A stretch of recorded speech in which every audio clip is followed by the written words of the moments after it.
이는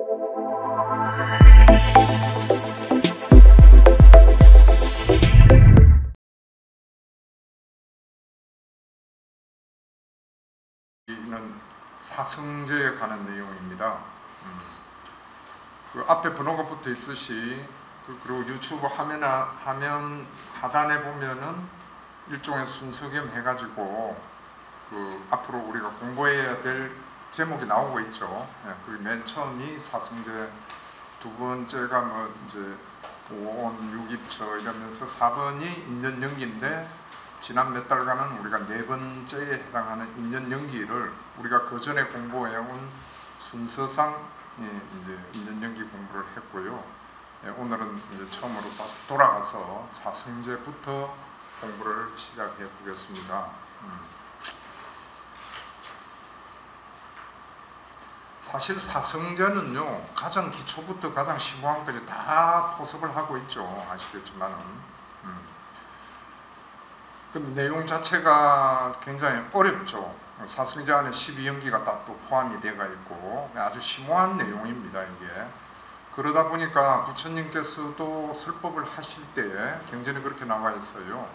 처음 이렇게 공부를 시작하는 제가자들에게 사성제를 절대 처음부터 하지 않으셨다. 내가 저번에도 한번 이야기를 했을 거예요. 처음에는 보시가 어떤 거고 보시의 공덕이 어떤 거고 그 다음에 계율이 왜 지켜야 되고 계율은 어떤 것이고 이런 식으로 해서 보시, 지계, 그 다음 인욕 이런 이제 바람일 쪽으로 그 공덕을 쭉 설하시고 시간이 지남에 따라서 이제 설법을 듣는 사람들이 사성제의 어떤 교리를 들었을 때 뭔가 조금 이해할 수 있는 정도가 되었다 싶었을 때 사성제를 설하셨다고 이렇게 부처님께서 말씀을 하셨어요. 이렇게. 그리고 또 실제로가 그렇게 하셨고 근데 지금 여기 계신 분들은 뭐 한 십몇 년간 교리 공부를 충분히 또 해오시고 어쨌든 했기 때문에 사성제가 그렇게 뭐 무리하거나 좀 버겁고 그러지는 않으리라고 봅니다. 보지만은 가능하면은 사성제 내용을 가볍게 한번 다뤄보고자 하고는 있지만은 그렇지만 이 교리 강좌의 근본 목적은 부처님 가르침이 과연 핵심이 뭔가 이거를 우리가 공부하고자 하는 것이고 그 공부를 할 때는 어느 누구도 우리에게 부처님 핵심 이것이다 하고 부처님 후계자 10대 뭐 제자 존자님들이 계셔서 직접 우리가 설법도 못 해주는 거고 어차피 우리가 의존해야 될 거는 경전이다 이거죠. 초기 경전. 그래서 초기 경전에 부처님께서 설하신 내용 중에 어떤 그 핵심되는 내용만 추려서 모아놓은 게 지금 우리 교재라고 제가 말씀을 드렸죠. 그 경전 방대한 내용을 읽기가 사실 출가자들도 쉽지 않습니다. 근데 하물며 또 사회생활도 한 제가자들 입장에서는 왜 어렵다 보니까 처음 시작은 경전 일자 뭐 금년에는 상주단 일가에 우선 1권부터 해가지고 시작은 하지만은 만만치 않죠. 잘 안 되거든요. 그래서 제가 이 교재를 만들기 시작한 거는 한 10몇 년 전부터 준비랑 이 자료를 수집을 쭉 했었어요.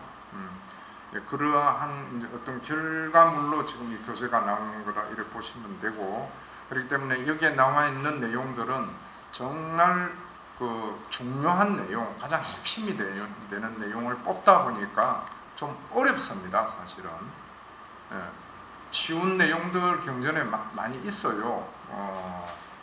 재미있는 이야기들도 있고 비유해 놓으신 말씀도 있고 하지만은 그런 걸 다 이렇게 하려고 그러면 교재가 한 주제마다 교재하는 게 한 뭐 50페이지, 100페이지 이렇게 되기 때문에 그건 좀 너무 그 방대한 거고 지금도 줄인다고 줄이지만은 지금 34페이지까지 나가 있거든요. 그래서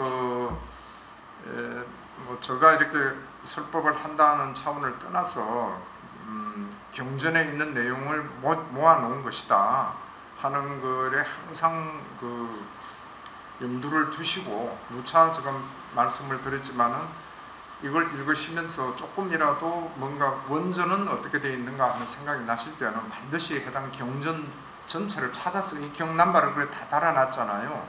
그 경을 찾아서 처음부터 쭉 다 읽으면 그 감흥이 살아나고 좀 더 쉽게 이해가 될 수 있다 하는 걸 다시 한번 말씀을 드립니다.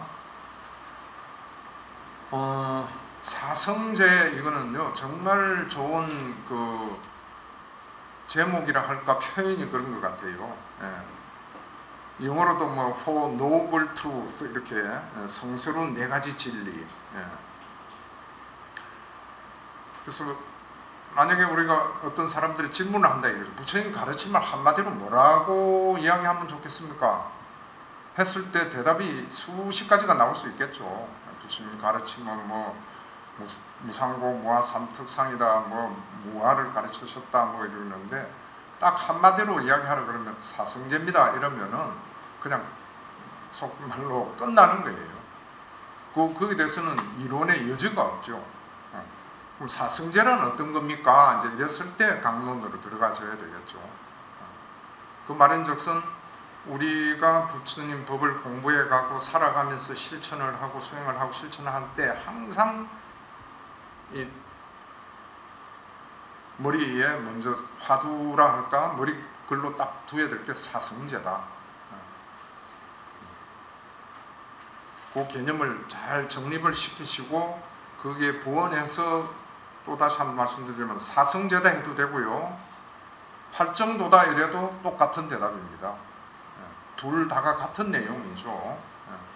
사성제 안에 네 번째 도성제가 팔정도잖아요. 그 다음에 팔정도 8가지 항목 중에 첫 번째 바른 견해가 뭔가 하면 사성제를 바로 아는 것 이래 되어 있거든요. 두 개가 이렇게 같이 맞물려 있어요.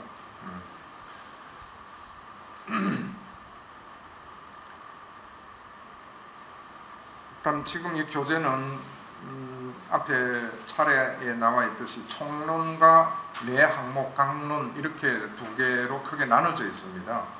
총론은 사성제가 무엇인가, 어떤 것인가 개요를 우리가 공부해보고 그 다음에 1-2 사성제 네 항목 해놓은 거는 잘 아는 고성제, 집성제, 멸성제, 도성제 고집멸도 네 가지 항목에 대해서 각 항목별로 공부를 해서 이 사성제가 어떤 것이다 하는 것을 깨차고 있어야 되겠다는 이야기입니다.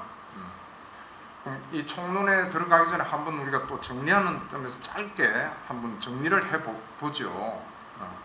사성제는 부처님께서 가르침인데 무언가 네 가지를 종합을 해보면요 결국 괴로움이 무엇이고 우리 중생의 삶이 괴로움이다 이거죠. 태어나서부터 늙고 병들고 죽는 것부터 해가지고 일상생활에서 일어나는 아침에 뭐 저 수많은 스님 법문에도 그런 내용이 있었잖아요. 항상 괴로움이 일어나게 되어 있습니다. 그러면 이 괴로움에서 벗어날 길은 없는가? 그러니까 첫 번째 괴로움이다. 두 번째는 왜 그러면 괴로움이 생기는가 하는 게 집성제죠. 왜 괴로움이 일어나는가? 요약을 해서 우리가 마음에 잘 정립을 하고 있어야 합니다. 그 다음에 그럼 이걸 소멸시키는 수는 없는가? 그게 멸성제죠. 소멸시킬 수 있다 이거예요. 그럼 괴로움 벗어난다 이거죠. 그럼 어떻게 해야 괴로움에서 벗어나느냐 하는 게 네 번째 도성제죠. 그 길을 가르치신 거예요. 팔정도를 닦으면 된다 이런 이야기입니다. 그러니까 부처님 가르침 불교 이러면은 내용이 워낙 방대하고 이러다 보니까 이야기들 하다 보면은 굉장히 넓은 부분까지 뭐가 어쩌다 뭐 용어도 너무 많잖아요. 이걸 쫙 압축을 시키면은 괴로움이 뭐고 괴로움은 왜 일어나고 우리가 살면서 일어나는 거는 그럼 어떻게 해야 괴로움이 안 일어나게 할 것인가 그런 방법까지 요렇게 압축을 시켜 놓은 게 사성제입니다. 부처님 가르침이죠. 그리고 뒤에 또 이 교재에 나오지만은 부처님께서 하신 말씀인 제자들에게 너희 스승이신 고다마 붓다께서는 뭘 가르치시느냐 그러면은 이렇게 대답하라 하는 대답이 괴로움이 뭔가를 가르치시고 괴로움이 왜 어떻게 일어나는 건가 괴로움이 일어나 그 다음에 괴로움은 그러면 어떻게 소멸을 할 수 있는가 하는 방법은 무엇인가 이렇게 사성제를 설하신다 하면은 정답이다 이랬었거든요. 그럼 요 안에 사성제 안에 이제 8층도까지 들어가 있으니까 모든 이론과 수행, 실천, 덕목, 일상생활 살아가는 때에 우리가 선과 악을 잘 판단을 해서 선후공덕을 쌓고 어쩌고 하는 모든 이 내용이 다 들어가 있는 거죠. 근데 제가 이제 이거를 이렇게 간략한 거를 자꾸 강조를 드리는 게 세분화돼서 세부 항목으로 들어가면은 예를 들어서 사티 수행 이래 버리면 벌써 사성제는 저 멀리 있어 개념이 없어요. 그냥 마음 챙겨야지, 사티 챙겨야지. 특히 또 자선하고 있을 때는 이게 뭐 왜 마음이 산란한 거 어쩌고 이래가면서 사성제를 잊어버려요. 그렇게 하면 안 되고 예를 들어서 이렇게 하라는 거죠. 앉아서 수행을 할 때 내가 왜 수행을 하지? 사티 수행을 한다 이거예요. 예를 들어서 왜 사티 수행을 하지? 편안하기 위해서 뭐 어쩌고 그게 아니고 사성제를 관통하기 위해서 지금 내가 이 수행을 한다. 경전 공부를 하실 때 내가 왜 이 경전 공부를 하지? 사성제를 정확하게 알고 실천을 하기 위해서, 괴로움에 벗어나기 위해서, 이렇게 답을 쉽게 그냥 직설적으로 찾을 수 있도록 우리가 준비가 항상 되어 있어야 된다는 그런 말씀입니다.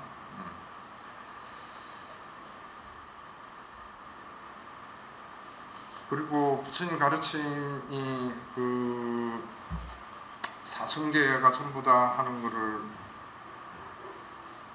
나와 있는 내용은요.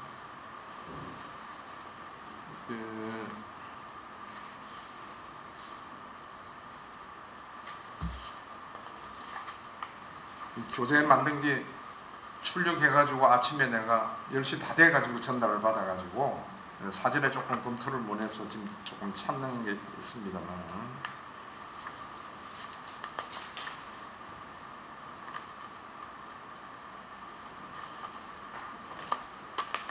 예, 그 7페이지에 보면은 경전 7 이렇게 돼가 있죠. 7 해서 가로 소가로가 하나 된 이게 지금 현재 우리 교재의 경남바라고 보시면 됩니다. 그럼 7번의 원경은 뭐냐? 그 하단에 쭉 내려가서 보시면은 M28 이렇게 되어 있죠. 이게 맞지마 니까야 28항. 경 제목은 코끼리 발자국 비유의 긴 경이라는 거죠. 네, 이렇게 찾아 들어가시면 되고요. 그게 보면은 이 7번 경은 사리푸타 존자님께서 도반들에게 설하신 내용 중에 하나입니다. 도반들이요, 움직이는 생명들의 발자국은 그 어떤 것이든 모두 코끼리 발자국 안에 놓이고, 또한 코끼리 발자국이야말로 그 가운데 최상이라고 불리나니 그것은 큰 치수 때문입니다. 이렇게 되어 있죠. 그와 같이 유익한 법은 불법이죠. 그 어떤 것이든 모두 네 가지 성스러운 진리 사성제에 내포됩니다. 이렇게 되어 있습니다. 부처님께서도 이 비슷한 말씀을 하셨고, 이 경이 하나의 좋은 그 근거로서 우리가 볼 수 있죠. 어떤 법이든 모든 법은 사성제에 다 내포된다.